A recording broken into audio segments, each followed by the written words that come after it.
have heard of the Farnsworth experiments. My dad was one of the scientists involved. He rarely talked about it, and when he did, he always said that the rumors had been overplayed.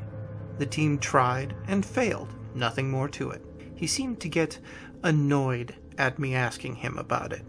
When I kept it up, he eventually told me a brief account of what had happened. It was in the mid-'80s, and he was living in Albany, New York, pursuing his PhD. This was a year or two after I was born. He began work on a government-funded research project. The experiments were to be done under absolute secrecy. The goal was to test a 15-year-old hypothesis that, previous to this point, had been untestable. If it were true, then time travel was possible. They spent nearly a year working on the project, known only by its codename, Farnsworth. They tried and tried but found nothing. Then the project ended. There were no deaths, no disappearances. There were no strange events around the region. The reason that the government denied the project's existence was purely embarrassment over funding something that in hindsight seemed so ridiculous. It felt good to know the truth. Whenever I heard someone retelling the story, I wished I could tell the real version, but I promised Dad that I wouldn't for the sake of his career. For the next few years, I didn't really think about it. It was one little story, among many, sitting in the back of my mind. Went off to college, lived life, and never gave it a second thought. A few months after I graduated, I drove up to Boston for Thanksgiving of '06. Dad still lived in the same house that we had lived in since I was maybe 10. Thanksgiving this year was smaller than years before. It was just me, Dad, and my older sister Kate. It was a normal Thanksgiving meal. Peas were in short supply, but I never much liked them anyway. Looking around the table, I felt déjà vu. We all sat in our usual chairs, clustered around the part of the table not covered in papers and screens filled with incomprehensible equations. It was nice to be back. Just when the meal was drawing to a close, there was a knock on the front door. I went to go open it. It was a man of maybe 60 years. He looked very worn out. His grayish hair was a mess. He was unshaven. My dad came over and said, "Bill, what are you doing here?" The man walked in and shut the door behind him. Dad looked over to us and said, "This is Bill Benson, an old colleague of mine." Bill looked at me and Kate and then back at my dad. "John, is there somewhere we can talk privately?" "In my office. Are you okay?" "I don't know." They walked away quickly. Kate and I waited for them to come back, very curious about what was going on. She seemed to remember him, just barely, from back in Albany. She must have been around 4 or 5 at the time. We kept looking down the hall to Dad's office, but the door remained shut. No words were possible to make out, and after what felt like half an hour, Kate said, "I have an idea." She led me upstairs to her old bedroom, situated right above Dad's office. She motioned for me to be quiet and pointed to a vent in the corner of the room. From it, we could hear the muffled conversation. They were speaking in various kinds of jargon. I heard a lot about oscillations. After maybe 2 to 3 minutes, I heard Bill shout, "You can't hide! You have to face the truth!" My dad replied, sounding more nervous than I'd ever heard him, "I don't know why you went back." I got up from the floor quickly, hitting my head on a shelf with a loud thud.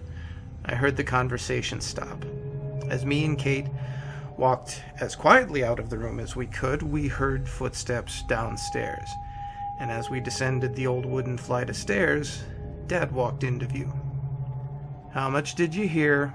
he asked. I replied, "We were there for maybe 5 minutes."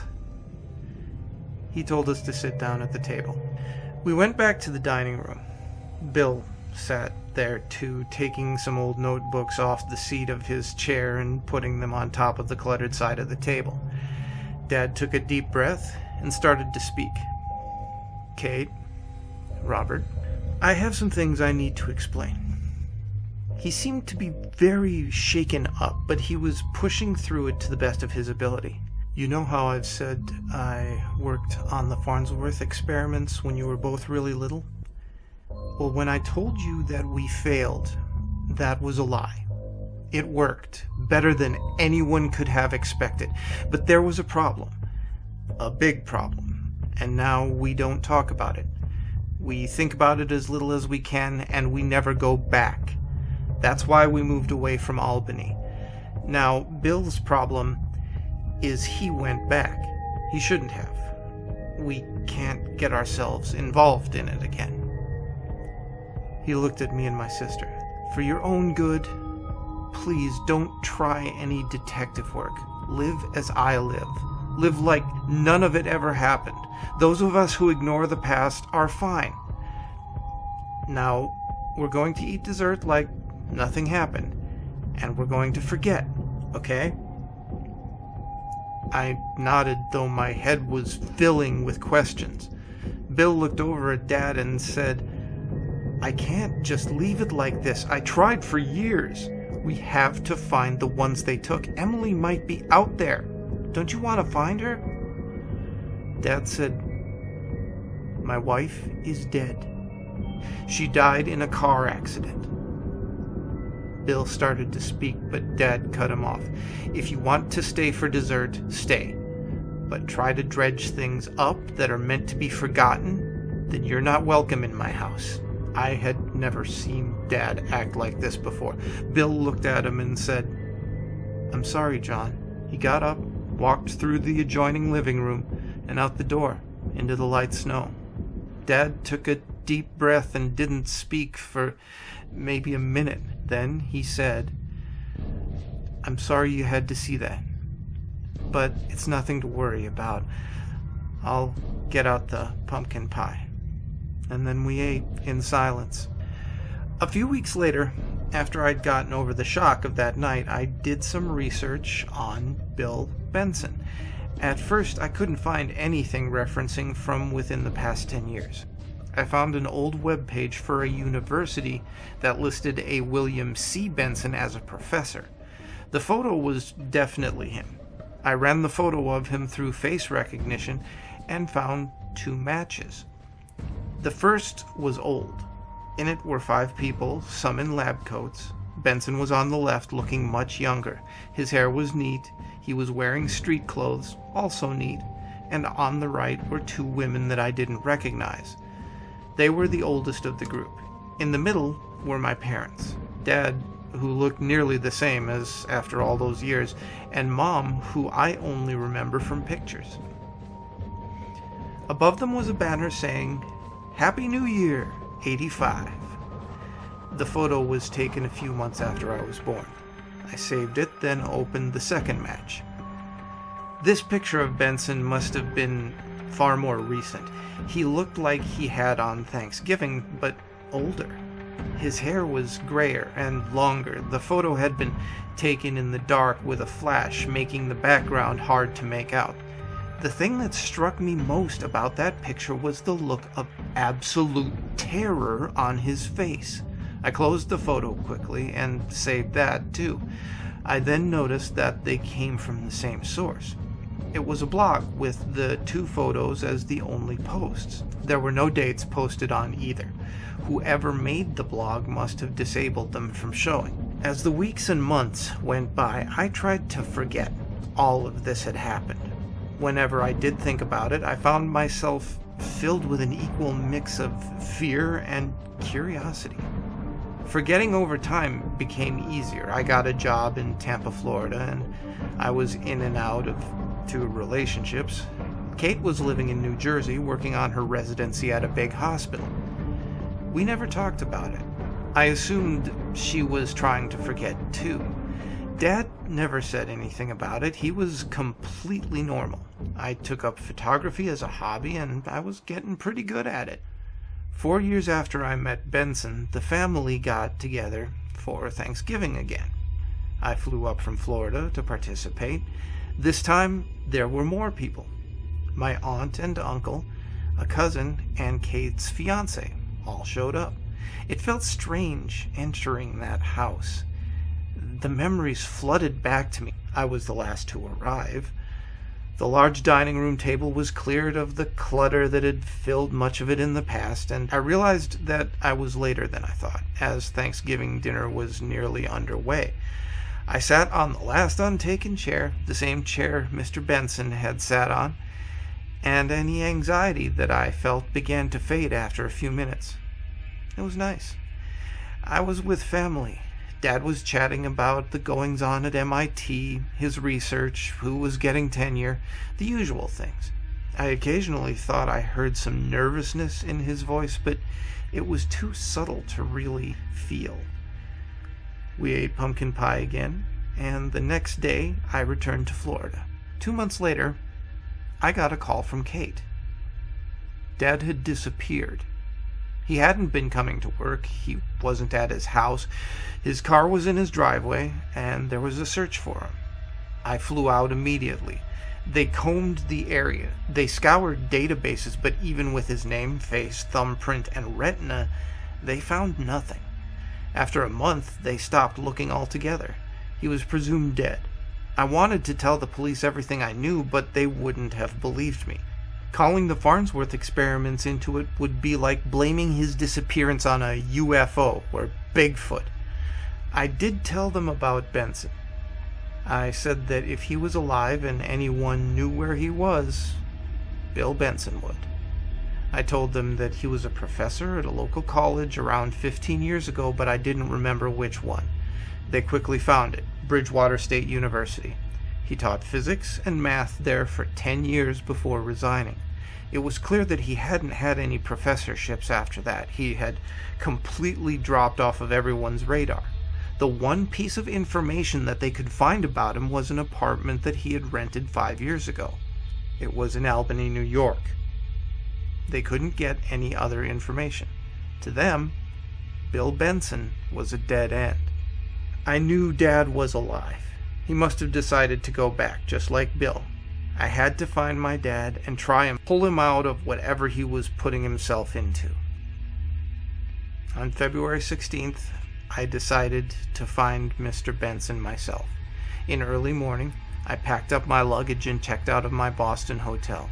I scraped the ice off of the windshield of my rental car and set off towards Albany. I didn't tell anyone where I was going. The drive was a little under 3 hours. When I got there, I checked into another hotel, used a fake name. I don't know why I did it. I just felt like it was the right thing to do. Later, I made my way to his old apartment, bringing my camera with me. After a short drive, I found the building. I parked and walked in. I made my way to the main office and then walked in there. "Can I help you?" said the woman behind the desk. "Yes, can I ask you a few questions about someone who used to live here?" "Is it about William Benson?" she replied. "Yes, it is." "I already told the police everything. I don't know where he went when he moved out. Are you a detective?" "No. I'm John Bowen's son." She nodded and said, "You could talk to his old next-door neighbors. He lived in apartment 108, and the people in 107 still live there. I hope they find your father." I thanked her and left. After a quick look around, I realized that the 100-level apartments were in the basement. I walked down a short flight of stairs and into a long hallway. 107 was easy to find. I knocked on the door. The residents were a couple in their early 30s, a man and a woman named Kimberly and Al. I talked to them for a few minutes. They saw Benson as a bit of a nut. They barely talked to him besides greetings in the hallway, and as I was about to leave, Kimberly seemed to remember something and told me to wait. She ran into the apartment and came out a minute later with a small, taped shut cardboard box. He told us that if anyone trustworthy came looking for him, to give them this, she said. I thanked them both and returned to my car, ripping through the tape with a key. In it was a ridiculously old-looking cell phone, a photograph, and a few pieces of paper. I looked at the photograph first. I knew that photo. It was the New Year's Day photo, the exact same photo that I had seen on the internet 4 years previously. Memories came flooding back. I thought of the day Mr. Benson came to the Thanksgiving dinner and what he had said. I took a deep breath and looked over the papers, sheet after sheet of random notes and equations. Then I flipped open the cell phone, and it turned on. I opened the list of contacts, and only one was listed. It was the cell phone number under the name Call. I did. It rang once, twice, 3 times, and then I heard a voice. "Who is this?" said the phone. "It's Robert Bowen," I replied. "Good. Meet me in half an hour in Washington Park. I'll be by the fountain." And the call cut off. I knew it was Bill. I remembered his voice clearly. I put the contents of the box in my camera bag and then made my way by foot to the park. After a bit of walking, I saw a fountain in the distance. A light snow was falling. As I got closer to the fountain, I realized that it had been turned off, presumably for winter. I brushed the snow off a bench and sat down waiting. After about 10 minutes, I saw someone walking towards me out of the storm. It was him. Bill sat down next to me. He looked older than when I had last seen him. His hair was completely gray. It looked like he hadn't cut it for a while. And he finally said, "Someone came." "Have you seen my dad?" I asked. He replied, "No. I'm trying to find him, though." "What happened to him? Where is he?" Bill paused for a long time and then said, "I don't want to get you involved. I'm sorry I brought you into this, and I'm sorry I brought John back into it. He was the only one of us who made a clean break." What happened with these experiments? What is it that everybody's been trying to hide from me my entire life? Kid, it's for your own good that I don't tell you. You still have the photograph from the box? I pulled the picture out. Bill took it and pointed to the woman on the far right. "Disappeared, insane, disappeared. Oh, and then there's me. I'm trying to find these people, not send more off." And with that, he left, walking away without even another word. I snapped a picture of him as he disappeared over a hill. I looked to the ground and saw his footprints in the snow. I started following him before they were filled in. It felt like I'd been following those footprints for an hour. They just kept going. Faint, but not quite filled in. I finally stopped to catch my breath. I was thinking Bill must be keeping in great shape. He, in his 60s, was easily outpacing me, a 26-year-old. Then a more unnerving thought came to mind. Washington Park was less than a half-square mile, but I wasn't going in circles, was I? I also hadn't seen the road in a long time. I began to look around. I was in the middle of a snowy wilderness. I had just been in a city. How could I be here? The snow was starting to get pretty light. I pulled out my cell phone. No reception. Bill's cell phone. No reception. I looked at the footprints. They were almost gone now, but not quite. I kept going for maybe 20 more minutes until I found where they were going to. They stopped at an old building made of sheet metal, apparently. It looked to be 2 stories tall. It had 1 window and 1 door. That building gave me the creeps. I pulled out my camera and snapped a picture of it. I walked to the perimeter, but I saw no other ways in. My head hurt like crazy. It was dark. Night. What the fuck just happened? Night? I was lying in the snow. I tried to think back. The last thing I could remember was the strange building. I took out my phone and looked at the time. 2:28 a.m. I used the glow of my phone as a flashlight, illuminating only a few feet in front of me. The only thought in my head was to get the fuck out of here. But I didn't know how to get back. I was shivering. I touched my head, feeling a sharp pain. I shined the phone light on my hand and saw blood. Then I decided to just start walking. I couldn't stay in one place. Every time I stopped, I felt like I was being watched. Eventually, I saw a light in the distance, and I felt a tremendous feeling of relief. Civilization.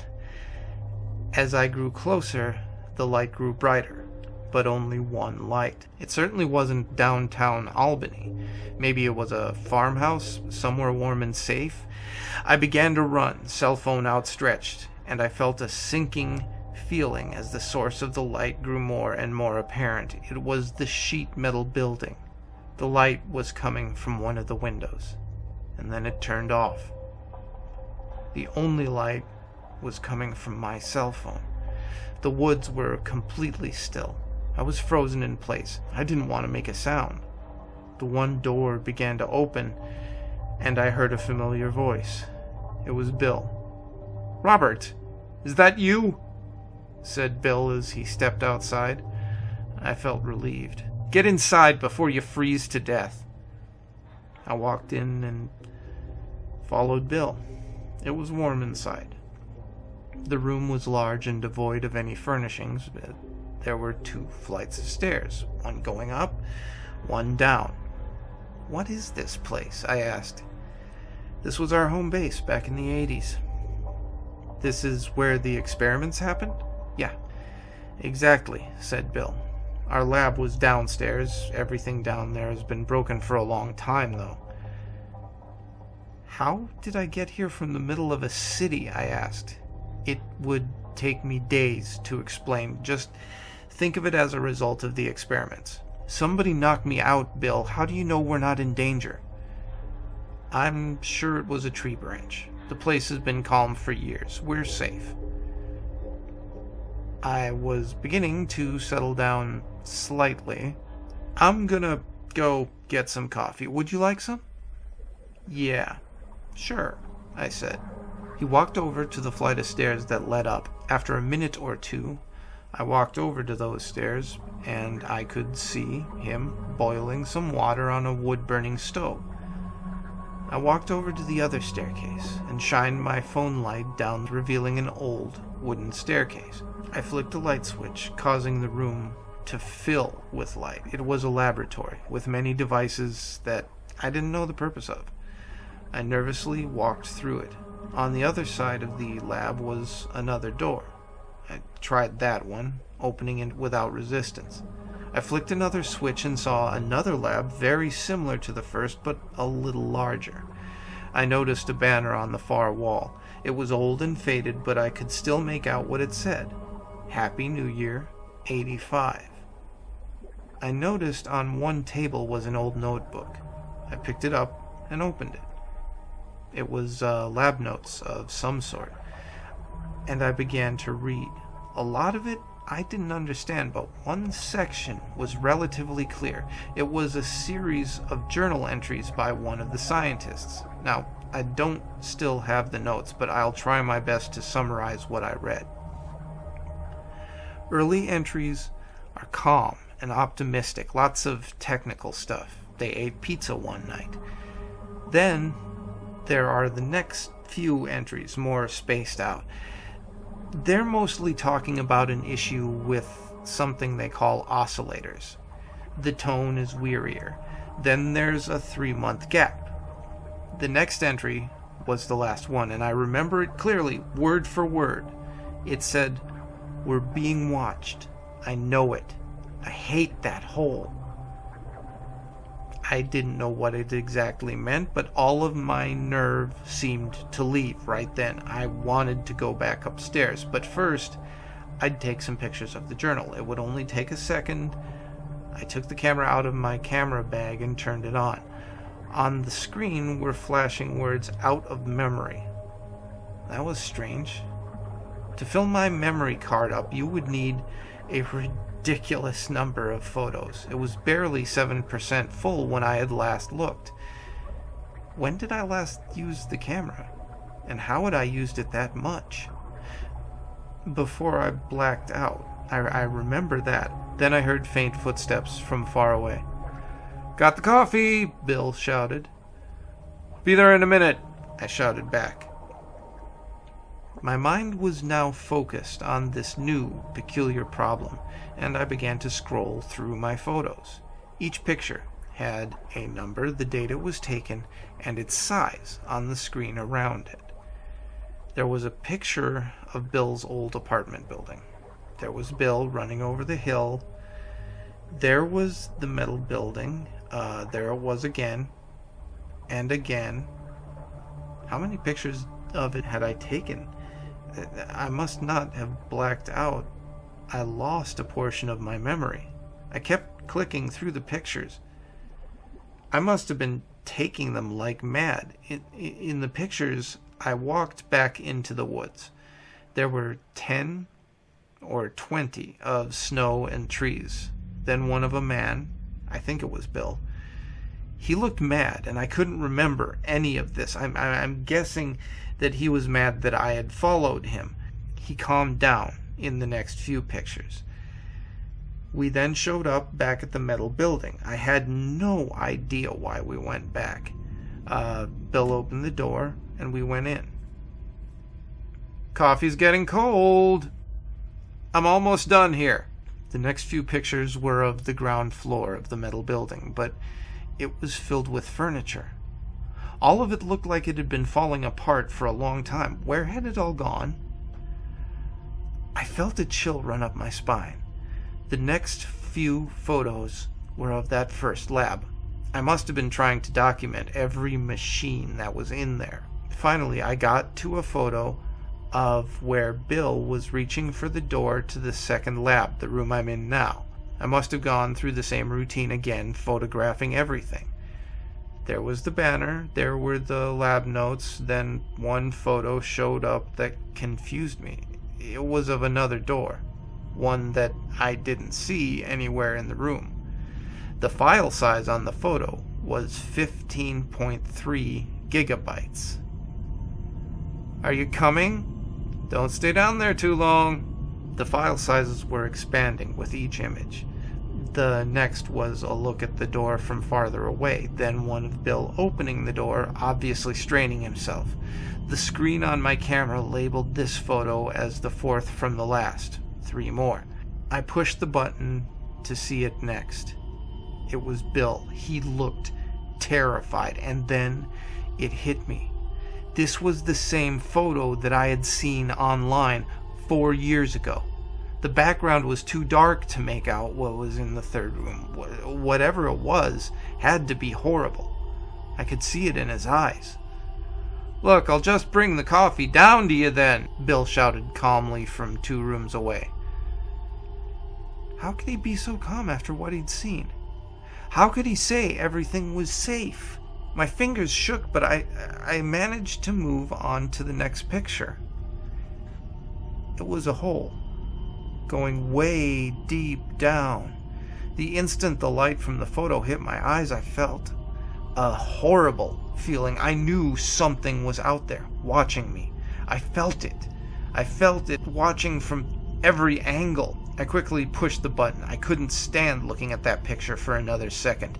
The camera started loading the last picture, and what flashed onto the screen shocked me more than anything in my life. Bill's dead body lying next to the hole. He was covered from head to toe in scratches and cuts and wounds. A pool of blood had formed around him, dripping down into the hole. The same expression from the previous photo had locked on his pale, dead face. I almost threw up. I pulled the batteries out of the camera. I felt too weak to move, and then another thought came to mind. If William Benson was dead, who was it that I'd been talking to the last few hours? Who was it whose footsteps were coming down from the second lab? I felt the watching return. There was nowhere that I could hide. I heard the footsteps grow louder. Bill, whatever that thing was impersonating him, was standing in the doorway. And I could see through the disguise. The form that I once saw as Bill was composed of gray wisps and tendrils, somehow forming one creature. Now I could see what was watching me. More and more of them became clear. They moved in on me from all directions. They seemed to form themselves into millions of arms, each reaching to grab me. I struggled with all my might, but I was helpless. They felt cold and horrible. Then they started to pull me across the room. I managed to get one glimpse of where they were pulling me, an open door that I hadn't seen before. They were pulling me towards that hole. I struggled as they dragged me through the small doorway, past Bill's body, closer and closer. Then they stopped. I don't know how long I was held there. All I know is that eventually I passed out from exhaustion. I woke up in a field. I was alive, somehow. I still felt watched, but I was alive. Today, I'm back to living my life the best I can. They spared me. I don't know why. Now I'm under a sort of house arrest, if you will. I'm somewhere where I can't make trouble. I've been here 3 years. It's now 2013. I have a job, an apartment, and they're always there in the corner of my eye, watching me every day. I haven't told anyone. I don't know why they do different things to different people. Some they watch, some they kill, and to some, they do much worse. I've now concluded that the Farnsworth experiment sought to find a means of time travel by drilling through another reality, but nobody had considered what inhabitants that reality might have. I'll end with a brief statement to the people who were there in my old life. My name is Robert Lawrence Bowen. I was born in the year 2084. I'm 29 years old. Dad, if you're reading this, take your own advice. Kate, don't try to come for me. That also goes for everyone back in Florida. By the time any of you read this, I'll be dead. Don't try to save me. Don't try to change the past. They won't let you. The Farnsworth experiments have had many victims. Don't let yourself become another. My name is Jim Hutchison. Most people call me Hutch, even in my professional life. My family-owned business is as a concrete contractor, and we perform work for a variety of private and even federal clients. One such client is the Texas State Department of Corrections. It was work at one of their detention centers that got me interested in volunteering at a facility. About 5 years back, we were installing a parking lot at the Montford Adult Correctional Institute in Lubbock. It's also known by its more appropriate name, the Montford Psychiatric Unit, as all of the inmates in it have been diagnosed with some type of mental disorder or other. As my men were doing the preparation, concrete placement, and finishing over a number of weeks, I used to watch people walking in and out of the front doors of the facility. It was depressing. Always the same scene. There would be inmates in orange and white striped jumpsuits, trustees, outside the doors, sweeping the front steps and picking up the trash, cigarette butts, gum wrappers, etc. But mostly sweeping. Always sweeping all day long. Must have been the cleanest set of stairs in all of Texas. I suppose that it was a treat for them, though. After exhibiting good behavior for a while, they were actually allowed outside the unit. I've seen the conditions inside, and boy, I would not want to be locked in there for too long. Still, the looks on their faces. Blank stares, slack jaws, sweating in the 100-degree sun. As I said, very depressing. I had a lot of experience with mental disorders, being diagnosed with depression and bipolar disorder, and being a recovering alcoholic. I'd found help and comfort through proper medical care and support groups, and I wished that there was some way that I could pass that on to these poor men. Then, one day, I discovered how I could. The guards at the front desk came to know me and some of my supervisory crew. They didn't mind if we occasionally came inside the lobby to get out of the summer sun and use the restrooms or buy soda from one of the machines in the waiting room. I was sitting on a chair one day holding a cold bottle of Big Red to my forehead when I overheard two women talking nearby. They were well dressed and obviously not there as visitors. I wasn't trying to eavesdrop, but the few words that I heard caught my attention. Apparently, there were volunteers at the prison, bringing the word of the Lord to the inmates confined inside. I told them how much I admired the work and how I had a desire to help in a similar way, and so they suggested that I apply for a position as a pastoral counselor in the unit. Long story short, I did just that. I had to go through some training. What I could and couldn't bring into the facility, what I could and could not say to the inmates, never share personal information or build friendships, and how to act when inside Gen Pop walking and talking amongst the convicts. It was all pretty much common sense. For the first 8 weeks or so, I had to be escorted in and out of the unit proper. I would arrive, place my boots, keys, wallet, and such on a conveyor belt, turn over my briefcase for inspection, and walk through a metal detector. Then one of the guards at the entrance to general population would call up to the counselor's office for someone to come down and get me. During the 8 weeks, I was fingerprinted, interviewed, and a federal background check was run on me. Eventually, I was given a badge of my own, and I no longer needed an escort. I learned many things my first few months of volunteering. Bibles were like currency to the inmates, reading material to overcome boredom.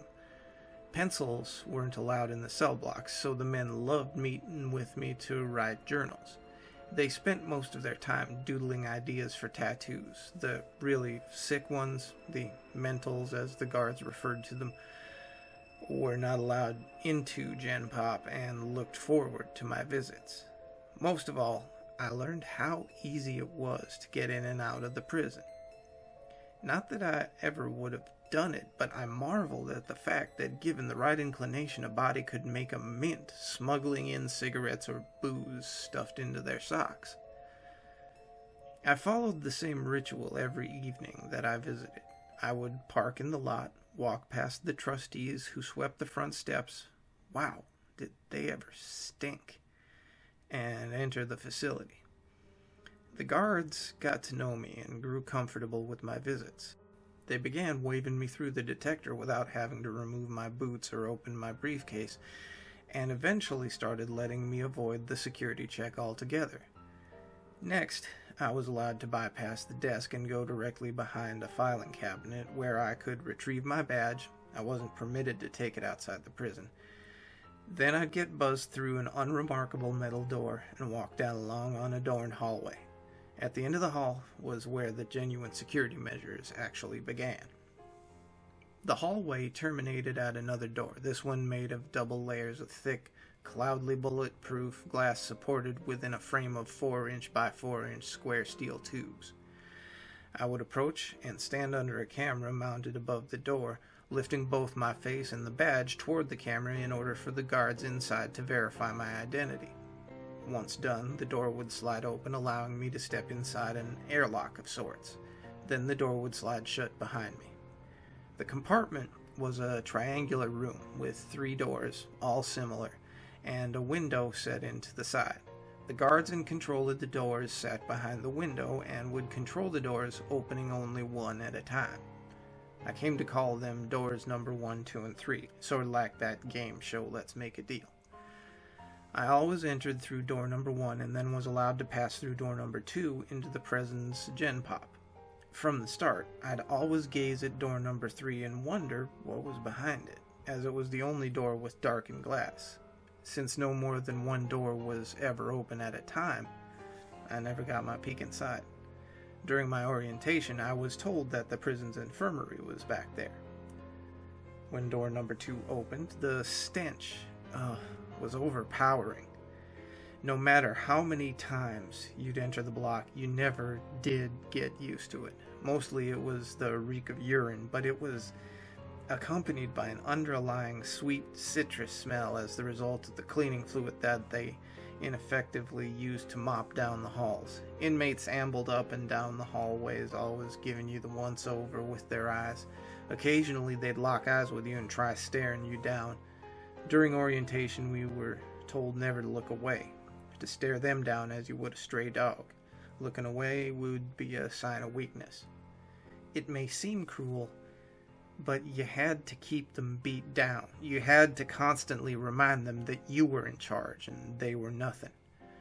Anything less could lead to unrest and rebellion, and you couldn't have that.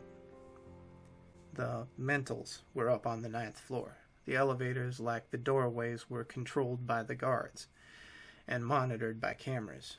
I'd press the single wall button and eventually the doors would open. I'd step inside, look at the camera, speak my destination into the microphone. Sometimes there'd be an inmate or two in the elevator. I never stood with my back to them. I'd always stand facing them, my back to the door, staring them down, and for the most part they'd lower their eyes to the floor and try not to look at me. I was instructed never to enter an elevator if it was occupied by an inmate that intimidated me, but I never backed down. At first, I acted brave because I was unsettled but didn't want to show it. After a while, I felt sympathy for the men more so than fear of them. The 9th floor was divided up into 5 pods, each containing 5 double occupancy cells. My habit was to rotate which pod I would visit on a daily basis, taking the weekends off.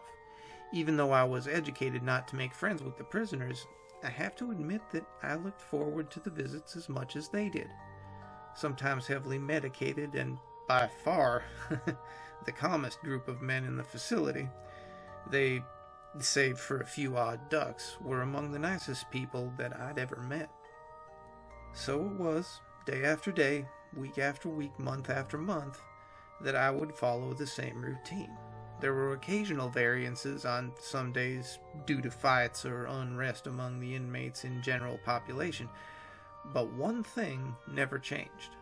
Every day as I entered the block, I would look over at door number 3 and wonder what lay behind it. I asked a few times and I was always told, the infirmary. And after a while, stopped asking for fear that someone might become suspicious why I cared so much. Truth was, I'm just a curious person. Once I even asked another volunteer if there was a chance that I could get a tour of the infirmary, perhaps visit the men back there. But I was told, with great firmness, that my request would be impossible to fulfill and that I should let the issue drop. I could almost hear the implied "or else." Of course, that just piqued my curiosity even more. My interest grew and grew until one day I decided that I was going to visit the infirmary one way or another. Although my decision was made on a Tuesday, I didn't act immediately. I became much more attentive to which guards were working on each day and at each time. Certain ones were more lax or friendlier. It took 2 weeks of studying them and building my confidence until I decided that it was time to act. Exactly 2 weeks and 1 day from the Tuesday that I made my decision, I finally got up the courage to say, I'm visiting the infirmary today. In my mind, I thought, let's see what's behind door number 3, Monty. The guard never even batted an eye. All right, Hutch, have fun, he said, twinkling his fingers as his eyes dropped back to the video screens in front of him. That easily, the door slid open. Boy, if the stench in general population was bad, the odor wafting through door number 3 must have been quite literally 100 times worse. In the hot Texas sun and with all of the turkey vultures, roadkill never lasted very long in Lubbock. Every once in a while, though, you'd come across a fresh one. That's the closest thing I could think of to described the smell behind door number 3. It was as if you picked up a day-old, dead armadillo, buried your nose in its crushed belly, and took a deep breath. Well, I imagine it would smell like. I'd never actually done that. Definitely the smell of rotten meat and gangrene, though. The doors slid shut, and another long hall was revealed. Dimly lit, with flickering fluorescence, it was something like straight out of a horror movie. I soon found out that was an extremely appropriate description. Another door at the end of the hall hung loosely from its frame, allowing light to leak out around it. I could hear alternating moaning, crying, and, the worst, screaming coming from behind the door. I should have turned around and headed back for the exit, but I'd gotten too far. The only way to go was forward, and through that door. Although I knew it would seem suspicious, I opened the door slowly and stuck my head out around the corner. The best way to seem as if you belong somewhere is to stride right in with confidence, but I couldn't. I was afraid of what might be behind that door. Heck, I thought, it's most likely just a prison hospital. Moaning, crying, screaming, they're all normal noises for men in pain. It was most definitely not a normal hospital ward. There were at least a dozen men strapped to steel tables, some naked, some in orange prison jumpsuits, and some wearing the striped suits like the trustees that I passed every day out on the stairs. All of them had IVs inserted into their arms, the drip bags containing a fluid that looked like antifreeze. Vital signs monitors, or VSMs, were attached to most of them, and I could see by the displays that 2 of the men were clearly dead. There were 2 men and a woman, all wearing lab coats, standing among the tables. One of the male doctors looked up in surprise and then beckoned over. Come in. They must have noticed the look of confusion quickly turning to panic in my eyes. The female doctor began explaining in a soothing voice. Don't worry, you're not the first outsider to stumble his way into our infirmary, and I'm certain you won't be the last. As you've probably already guessed, what we have here is more of a lab than a hospital. We've just become so used to calling it the infirmary that it's simpler that way. She drew a breath and was about to continue when another of the doctors shouted, It's happening! Everyone, myself included, turned toward one of the tables that held a dead man. Well, previously dead man, to be exact. His VSM had jumped to life, and surprisingly, so had he. He began twitching and then thrashing, and then he began to scream. I'd seen a man being burned alive once when a barrel of hot tar accidentally spilled on him, and the screaming here was very much the same. It was gut-wrenching and made my skin crawl. You could hear the pain and the sorrow in it. The female doctor scrambled to inject a syringe of some milky liquid into the man's IV port, and after what seemed like an eternity, although it was probably just mere seconds, he calmed, and his breathing started to steady itself. Here's the thing. They hadn't been performing CPR on the man when I walked in. There was no defibrillator anywhere to be seen. The man was unmistakably dead when I arrived, and during the few minutes we'd been talking, yet here he was, alive once again, as if he'd spontaneously resurrected. Disturbingly, though, his eyes were still clouded over as if he had cataracts. An uneasy, sick feeling crept its way into my belly. The doctors hadn't told me anything yet, but on some level, I already knew what was happening, or at least part of it. I was incredulous. What's going on? So while 2 of the doctors tended to the resurrected man, the third explained the experiment to me. You see, we were tasked to find out whether or not so-called evil men have souls or not, he began. Of course, I personally do not think that there's any such thing as true evil, but I do wonder if these malcontents have the same sort of spiritual makeup as normal people. After all, why do they do what they do? In 1907, a Haverhill, Massachusetts doctor by the name of Duncan McGougal managed, apparently overcoming any ethical reservations over human experimentation, to put 6 dying people on a bed equipped with sensitive springs, and claimed to have observed a sudden loss of weight, about 3/4 of an ounce, at the exact moment of their death. Having reasoned that such a loss could not be explained by bowel movements or evaporation, he concluded that he must have measured the weight of the soul. A follow-up experiment also showed that dogs didn't seem to suffer the same sort of loss, therefore they didn't have souls. I'm not implying that these inmates are the equivalent of dogs, but one must wonder exactly how they compare to normal, healthy human beings. We obviously do not have much control data, but we've recycled these men as much as possible for our research. It was there that I stopped him. Recycled? Oh yes, he brightened. We don't just throw them away. You see, as a pleasing consequence of our intended experiment, we found that we were able to revive our test subjects. Revive them. Yes. Revive, resurrect, bring them back, whatever you wish to call it. This way, we are able to take measurements and observe through a variety of different conditions. It's quite ingenious. I really didn't know what to say at that point. To question who authorized the experiment, what ramifications there were, how it worked. So, I asked the first question that popped into my head. So, do they have souls? He removed a pencil from his breast pocket and tapped the side of his head as if thinking it over. You know, I'm quite certain that they do. As I said, we lack enough data to use a control.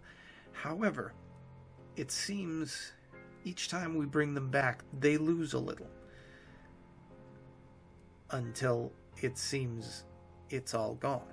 After a certain point, we can no longer observe any differences. And how long does that take? Usually 4 or 5 cycles. I cocked my head, still in disbelief over the casual way that he was talking about the atrocities that they were committing. And what happens then? I'm sorry, he said. I don't follow you. After you're done with them, what happens to them then? Whew.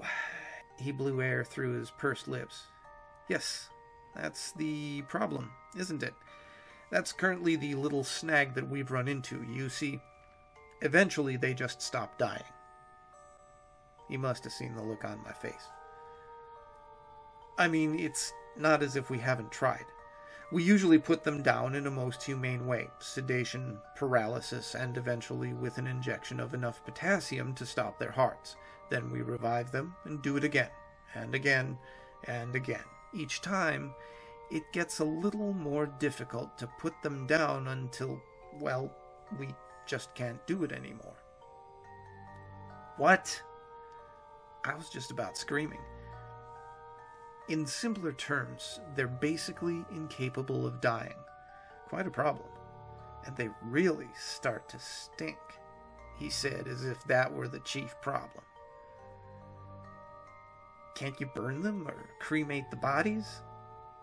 It was his turn to look at me in disgust. Oh, now that would be cruel.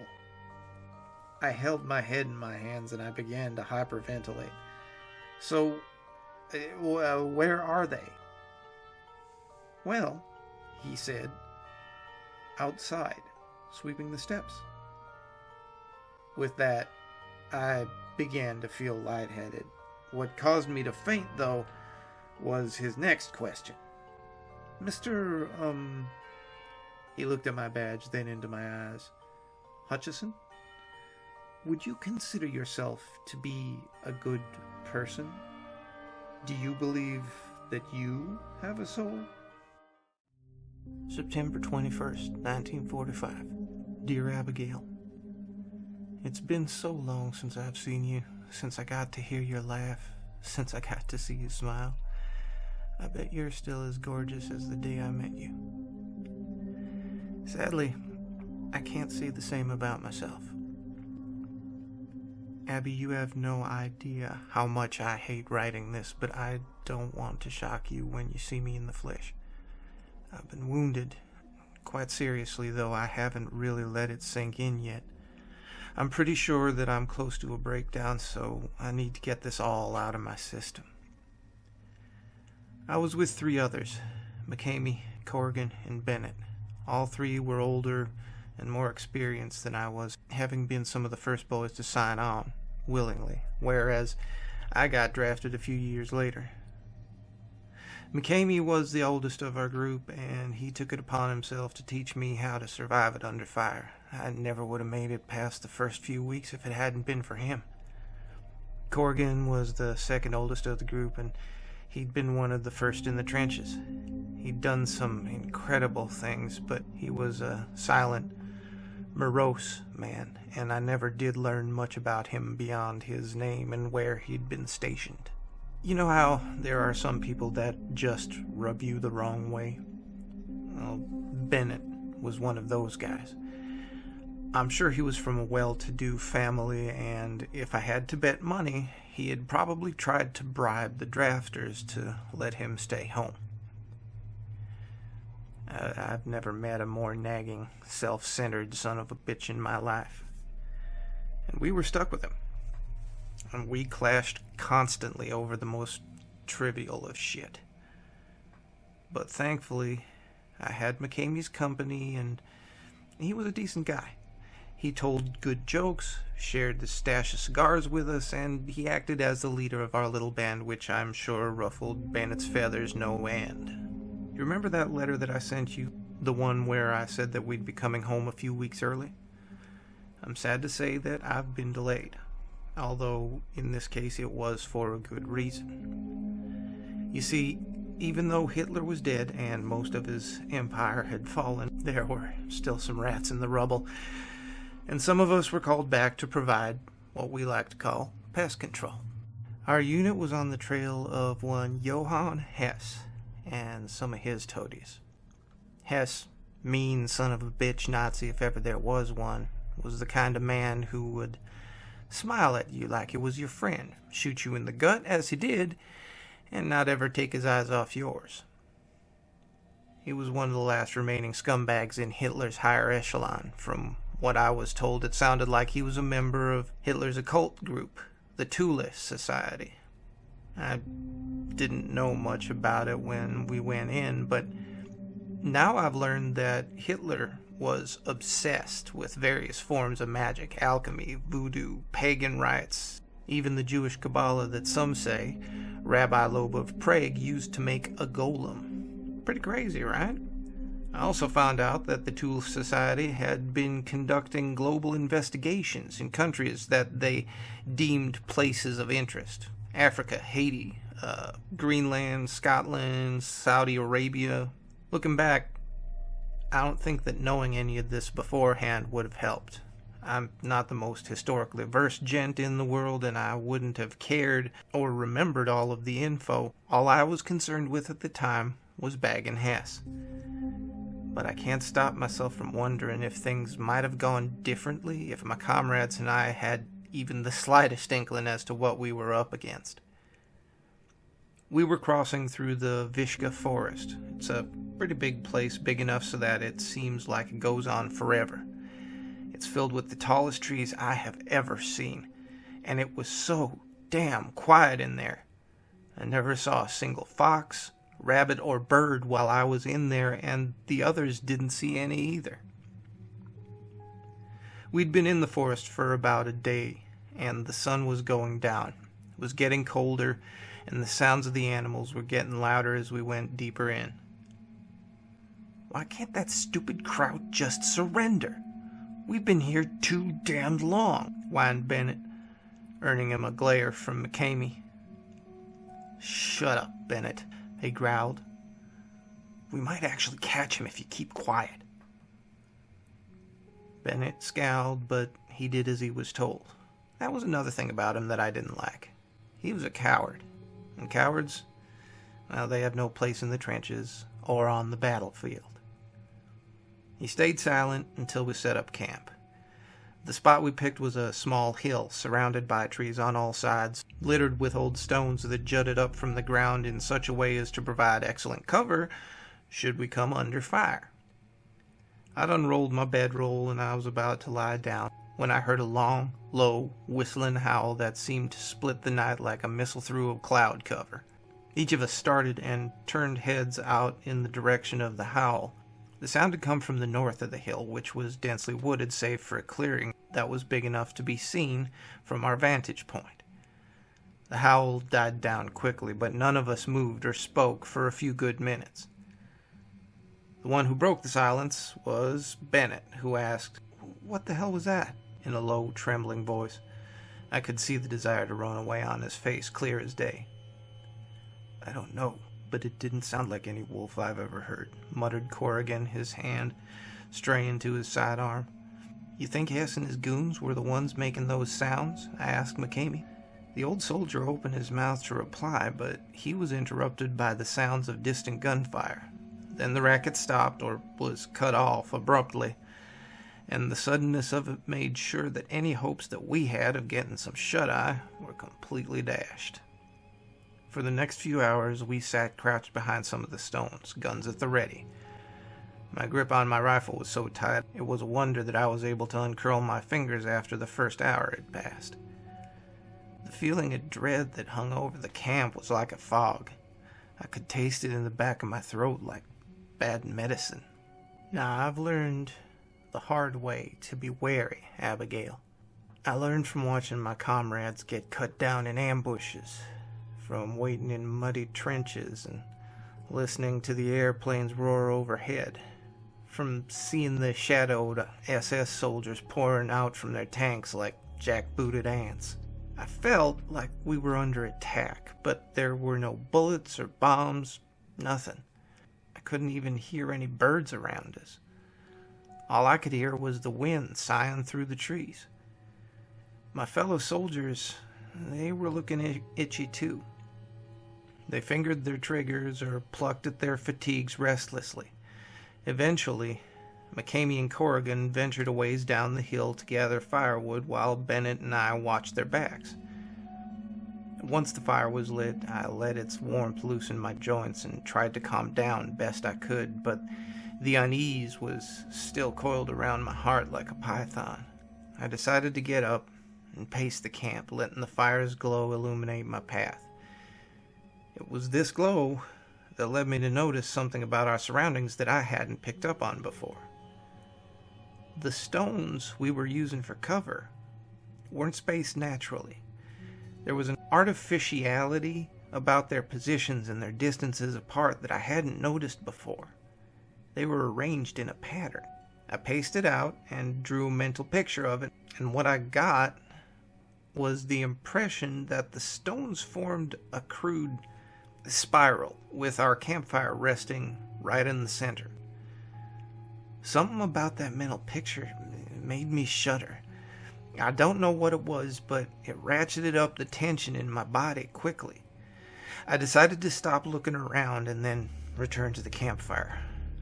I was just getting to the point where I could feel the heat on my cold cheeks when we all heard the sound of panicked gasping and heavy footfalls crashing through the undergrowth. We barely had time to ready our guns before a thin, wild-eyed man leaped out from the darkness and fell to the ground.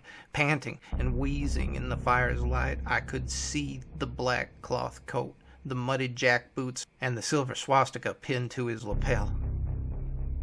Then the man raised his hand and said in thickly accented English, "Please, for the love of God, protect me!" We all stared at him and recognized the man to be Johann Hess, the man that we were after. Bennett was surprisingly the first to move forward. Well, looks like we don't have to find this fucker, 'cause the crowd found us. He laughed at his own joke, but the rest of us were too stunned to respond, not just by Hess's sudden appearance, but by the animal terror that burned behind his eyes in place of the cold, uncaring gaze that I'd seen in his photos. "You have to get me out of here!" he cried again, getting to his knees. "It won't be long before—" Bennett slugged him in the face with a growl of, "Shut it, you Nazi piece of shit. We're gonna get you out of here, all right, but we ain't taking you to Tahiti. You're going away for a long damn time." "I don't care," shouted Hiss, ignoring the blood running down his face. "It's coming!" "What's coming?" asked McCamey, intervening before Bennett could hit him again. He crouched next to the terrified man and repeated the question in a calm voice. Hess let out a whimper, and I was shocked to see actual tears in his eyes. "We were running from you people," began Hess. "There's a place not far from here that's a designated bunker. Only a select few of us know about it.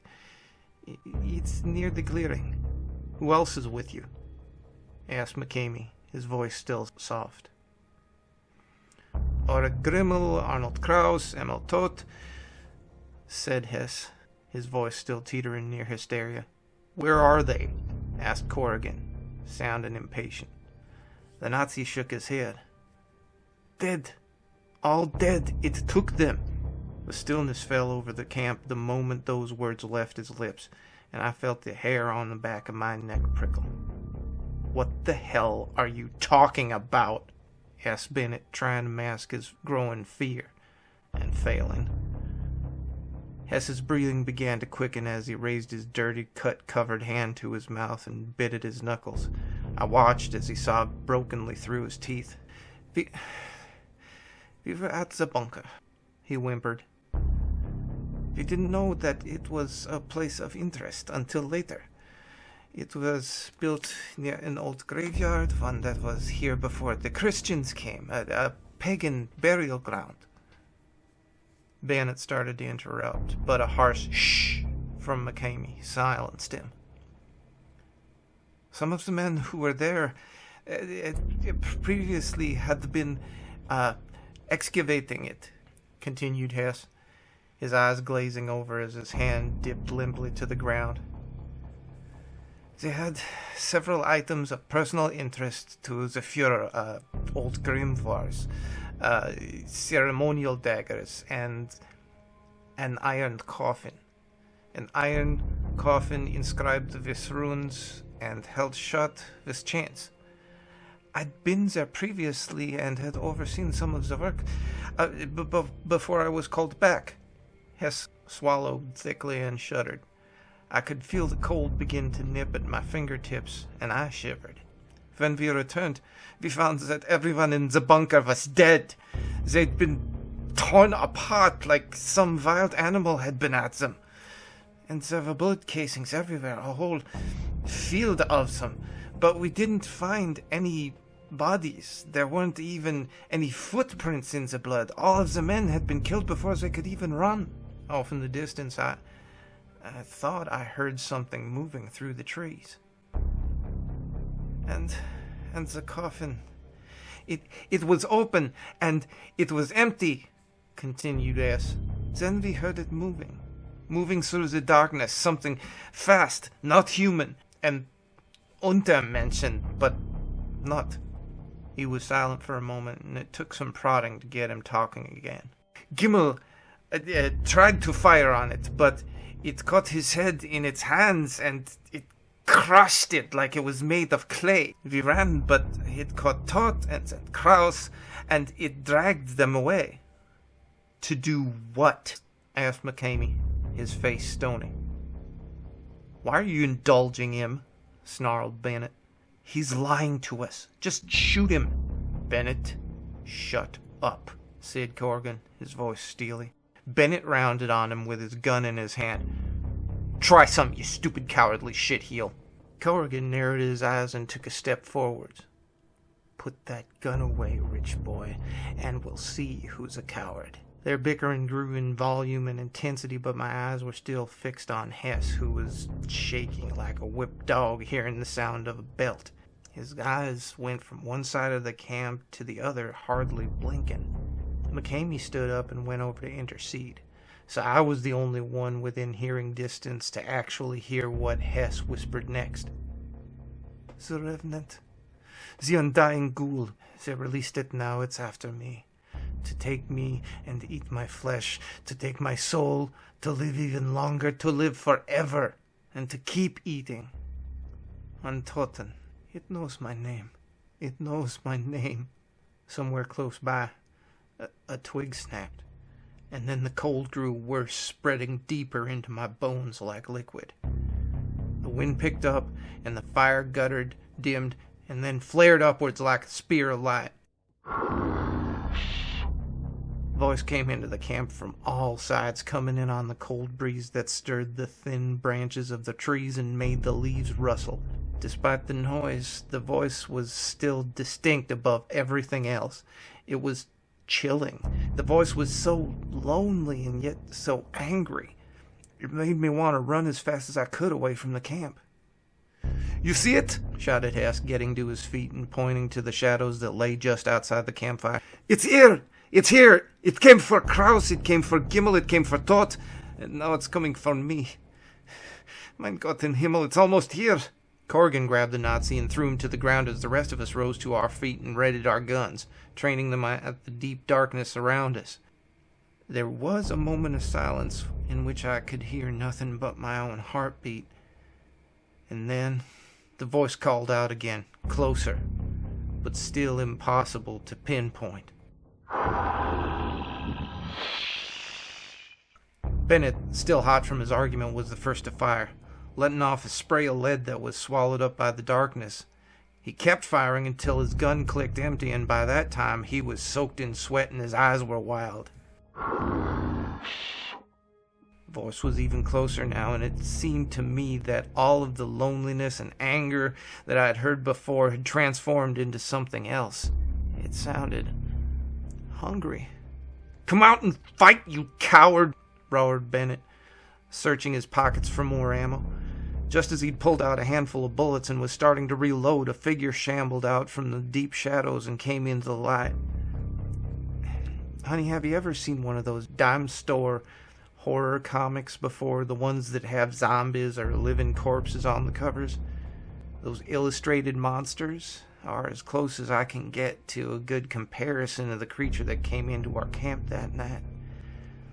It was tall and dressed in tattered rags that flapped around its gaunt body in the wind. Its skin was all dried out, brown like leather and wrinkled like old newspaper. Its lips were shriveled away into nothing, and its teeth were white, far too white to belong to something that had been dead for so long. The rest of its face was skeletal, caved in some spots, and I could see the tiny ribbons of fungus in the holes where bone had been.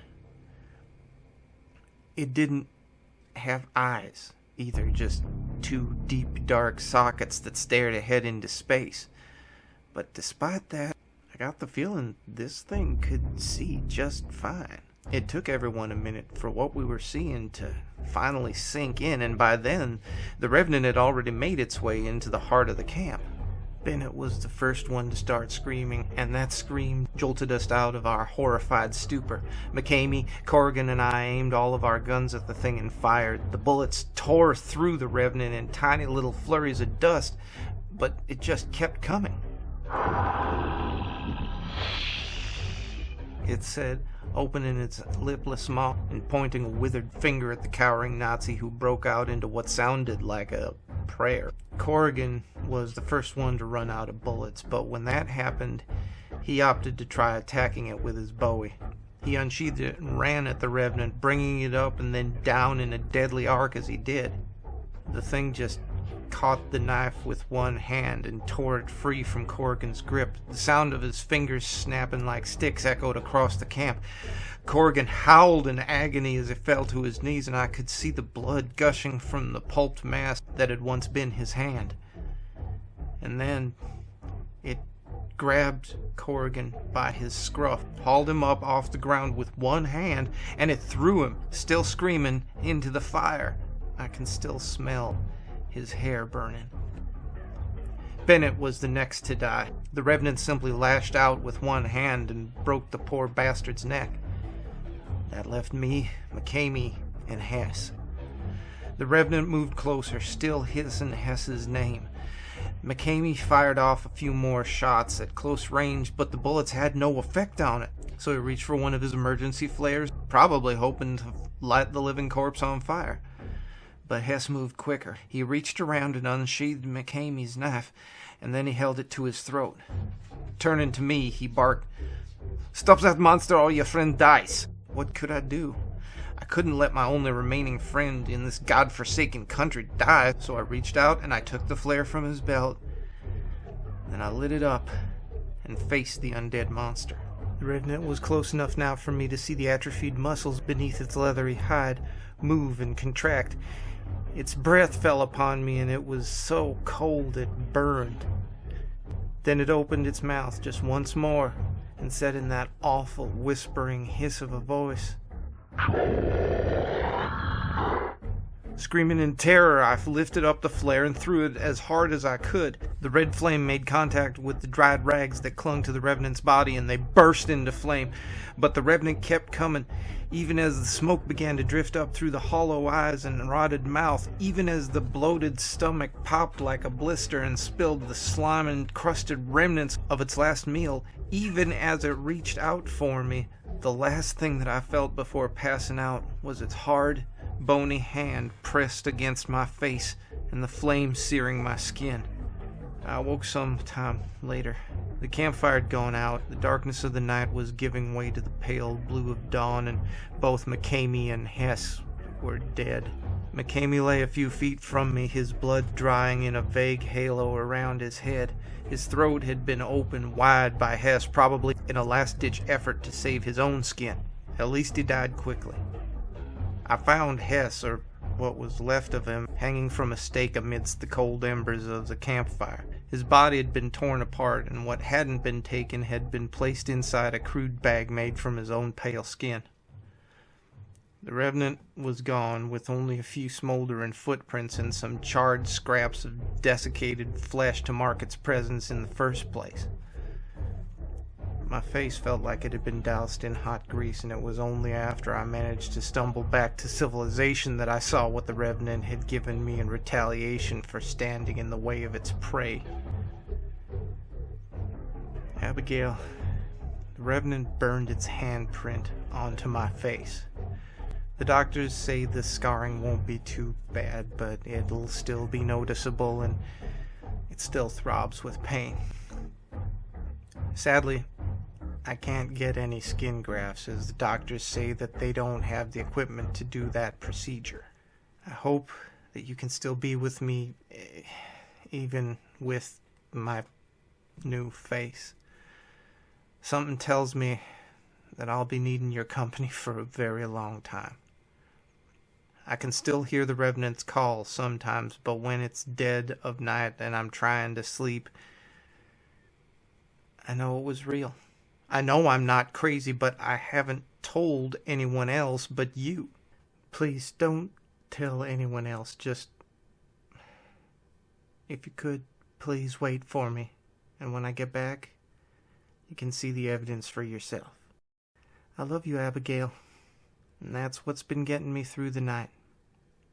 With deepest love, John Lance. So, should you ever find yourself in a situation this extreme, dealing with the undead, unstoppable eldritch horror, maybe let it have the war criminal and just bring back what's left. Stay scary, my wildlings. Remember, you can't finish a mission if you're dead, and make the most of your nights.